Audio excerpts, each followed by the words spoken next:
Welcome to Thinking with the Stars. I'm your host, Kevin Caldwell.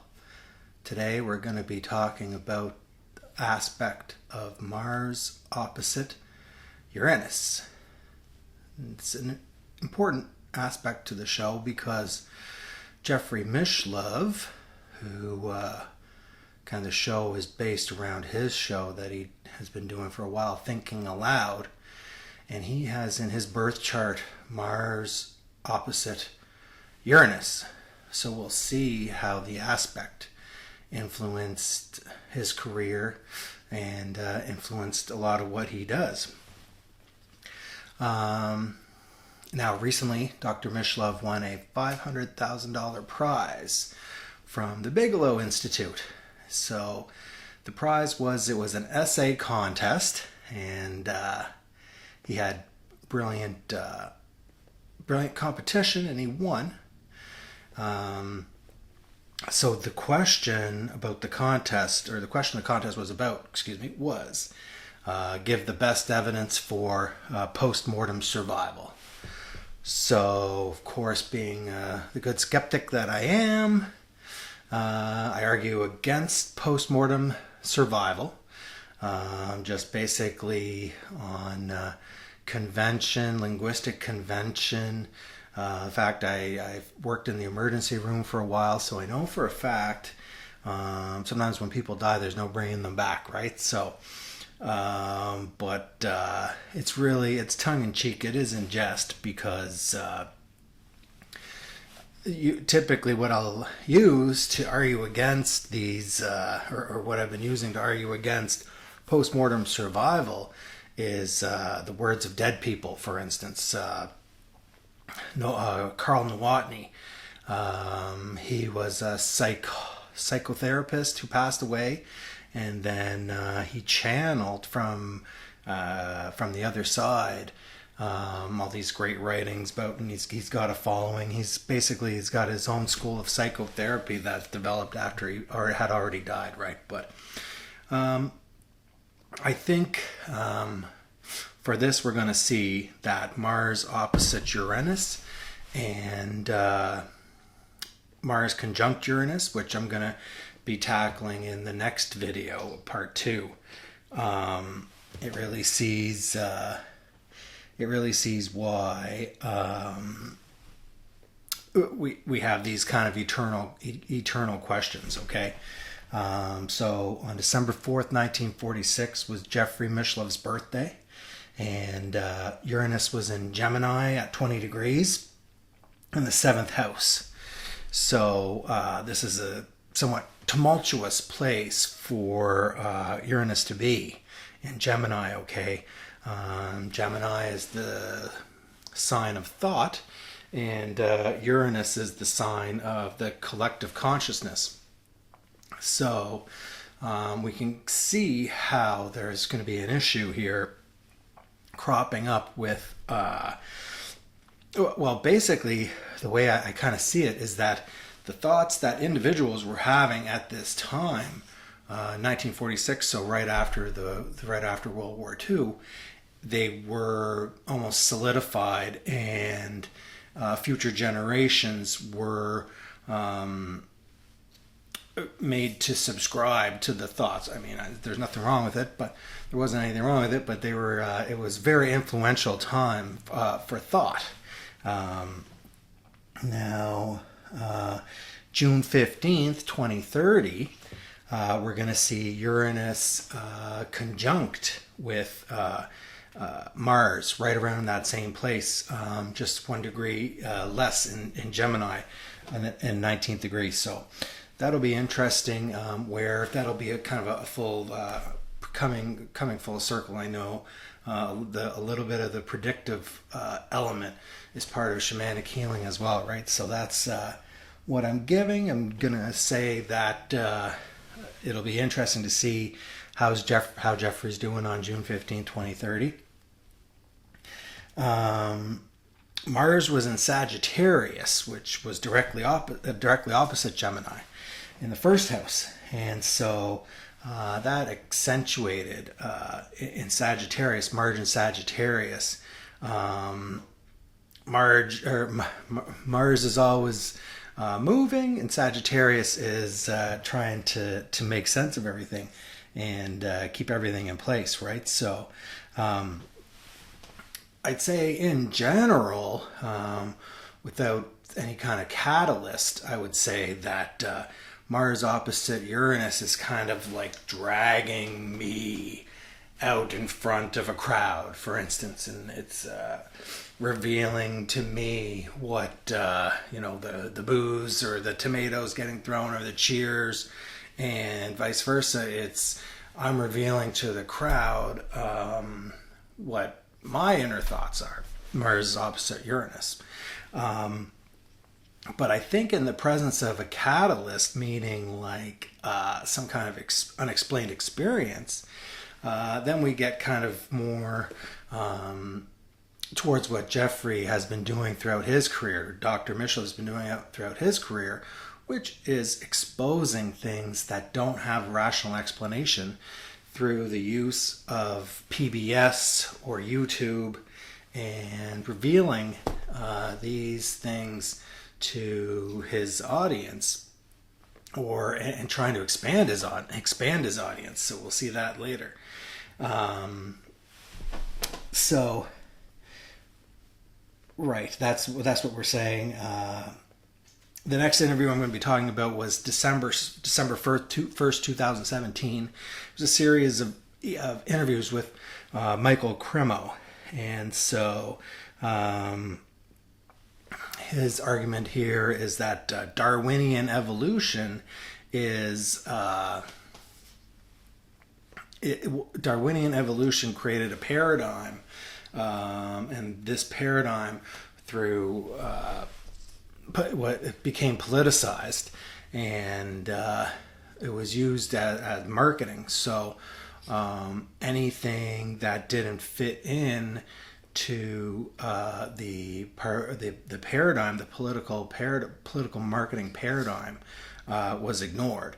And his claim is that since the universe can be shown to have a beginning, and then the universe must have an end, and as such, the claim to evolution is invalid. So, I mean, it's true, and even Jeffrey talks about that, right? He talks about it. He talks about the way that, he talks about the way that,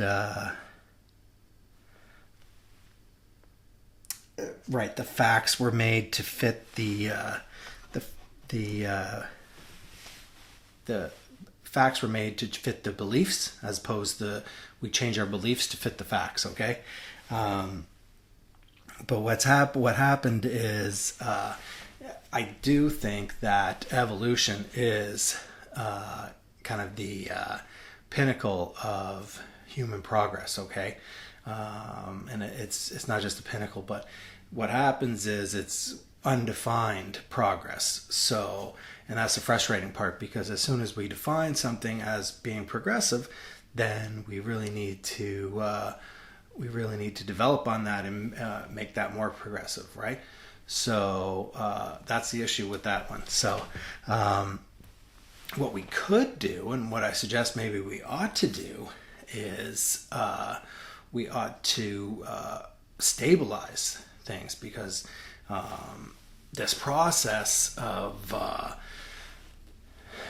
active measures and psychological warfare and what are we calling them?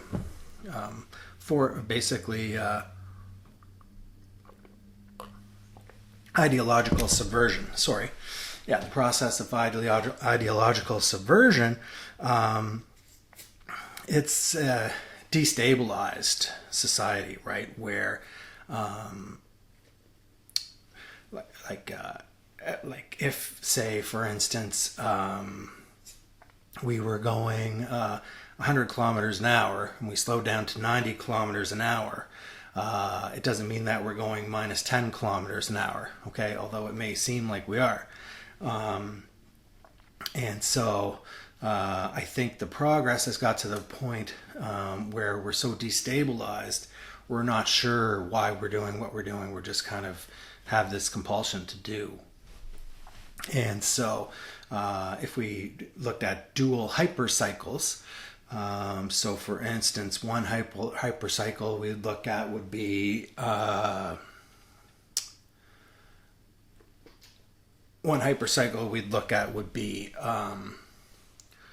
the fact that, we're hungry until we eat, or so ingesting and excreting would be one hypercycle. Another hypercycle would be wearing clothes and being cold. Okay.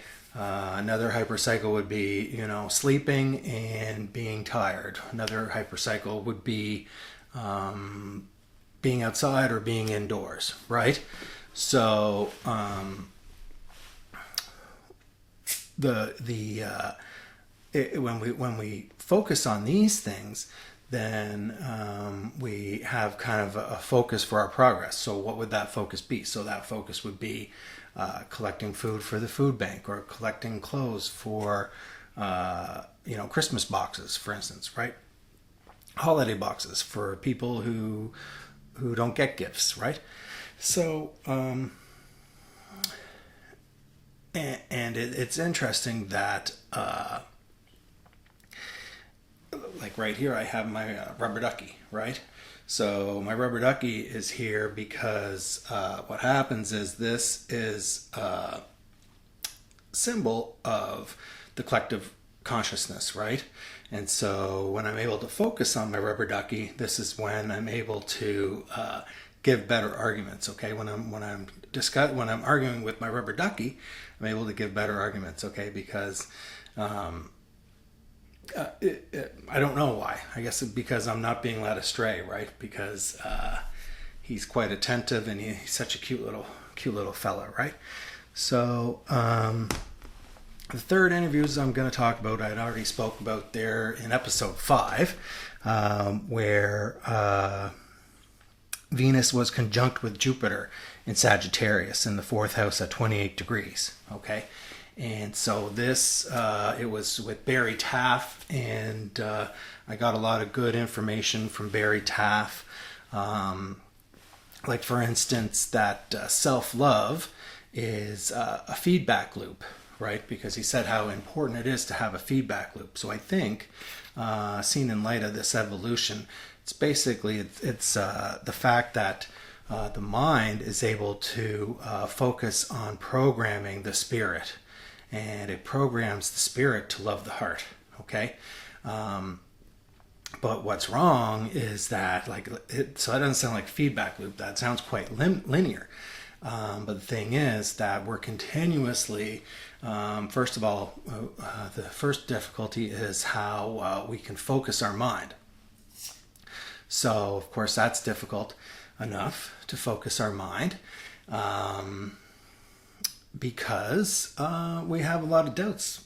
I think every single one of us does have doubts, and they come from the fact that the people who were supposed to care about us when we were children, in fact, admonished us and lectured us, told us not to stand on the furniture, told us not to touch the hot stove, told us don't do this, don't do that, and that's created a lot of doubt in our lives, okay? So just to focus our mind is, there's a feedback loop there.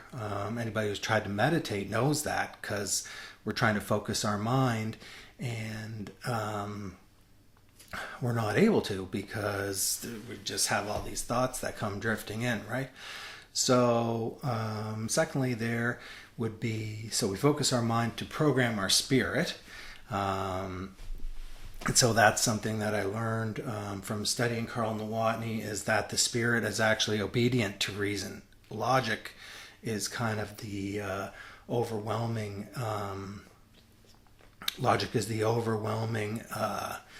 principle that rules the universe. So, I think what happens is a lot of times, especially in light of like the paranoia, that people give up on making sense of their life, and it's really a shame. But I mean, it's not their fault. It's because the education system, right? The infrastructure is not there to teach people what their life is supposed to mean. So, and I think it's been confiscated intentionally, right? So, and then so program our spirit. So focus our mind to program our spirit to love our heart. Okay, and right. So I focus my mind to program my spirit to love my heart. Okay, and it is difficult. It's difficult enough, and the reason why my heart is sad. You know, I, just as much as anyone else, I've had traumas in my life. I've had things go wrong, and I think it comes for every one of us on the day that we're born. You know, we cry. We cry. That's the first thing we do, is we let out a good cry. We're hungry. We're tired. We're thirsty. We can't see. We're hypersensitive to light. We can't walk. We can't do anything for ourselves. We can't wipe our own butts even. So, you know, it's a sad state of affairs, and for a lot of us, it doesn't get any better, right? So, that's what makes it a feedback loop. Okay, so when I focus my mind to program my spirit to love my heart, well, on both ends of losing focus and making my heart more desirable, and that's what I say about when. Instead of evolving, we need to slow down that process of evolving and look at these hypercycles. So it's the point of excreting and ingesting, right, which I'd already been through. I'd say warmth and or being cold, feeling cold, and added clothing, right? So. November 24th, 2019, and it was with Barry Taff. Mars was in Scorpio at 3 degrees in the 6th house, and Uranus was in Taurus at 3 degrees in the 12th house. So Barry had mentioned that, and this is kind of rejoining the frustration with that Dr. Mishlove has, okay, where he talks about how nobody cares if things don't affect them, and that it's the same idea as with that Michael Cremo was talking about how people would just as soon change the facts to suit their beliefs rather than change their beliefs to suit their facts, right? To suit the facts, right? So now Barry does give a tip that I missed the first time. And basically what he says, because we're talking about these hypercycles, well, one way to get ourselves in hypermetabolic states is to basically visualize ourselves in 1 week's time. And what that's able to do is it makes it so that it makes the consequences of our current actions concrete, okay? And that's about all I'm going to talk about today. Hope you have a good day wherever you are, whatever you're doing. Thanks for listening, and thanks for watching, and all the best. Bye.